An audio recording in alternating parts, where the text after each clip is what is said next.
Well, clearly what we have done so far is diplomatic pressure in raising this at the UN Security Council, and there will be further action for us to take in the United Nations. We are consulting our partners about that at the moment. That diplomatic pressure also comes from NATO, from the European Union. You will see later today the conclusions of the meeting of my colleagues in Brussels. The British Minister for Europe will attend in my place since I am here. And that will set out the European Union's response. Of course, we are in communication with Russia, as I was with Foreign Minister Lavrov over the weekend, saying that what has happened is unacceptable. That is and we have made our announcement about cooperation under the G8. That is already a united diplomatic response from the international community. But if this situation cannot be resolved, if Russia cannot be persuaded to respect the sovereignty and territorial integrity of Ukraine, there will have to be other consequences and other costs. Now, I'm not going to set out today what all of those are. We will act in a united way with other nations in the world.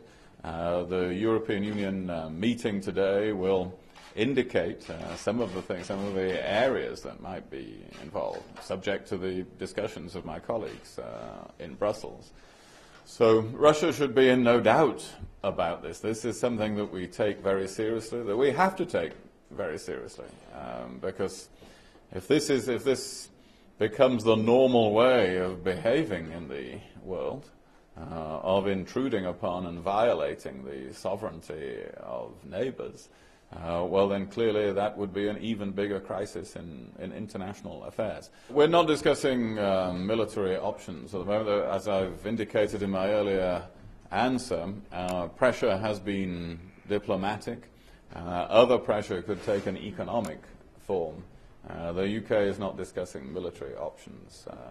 Our concentration is on diplomatic and economic pressure.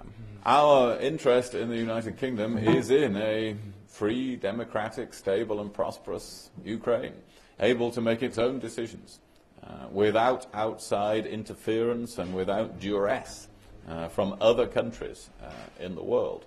And that is something, therefore, that we will act in accordance with that, in working with the ministers here in Ukraine, in welcoming in the future closer association with the European Union, and we will lend our support to international financial support with clear conditions, and always give our clear support to the independence and the territorial integrity of this country.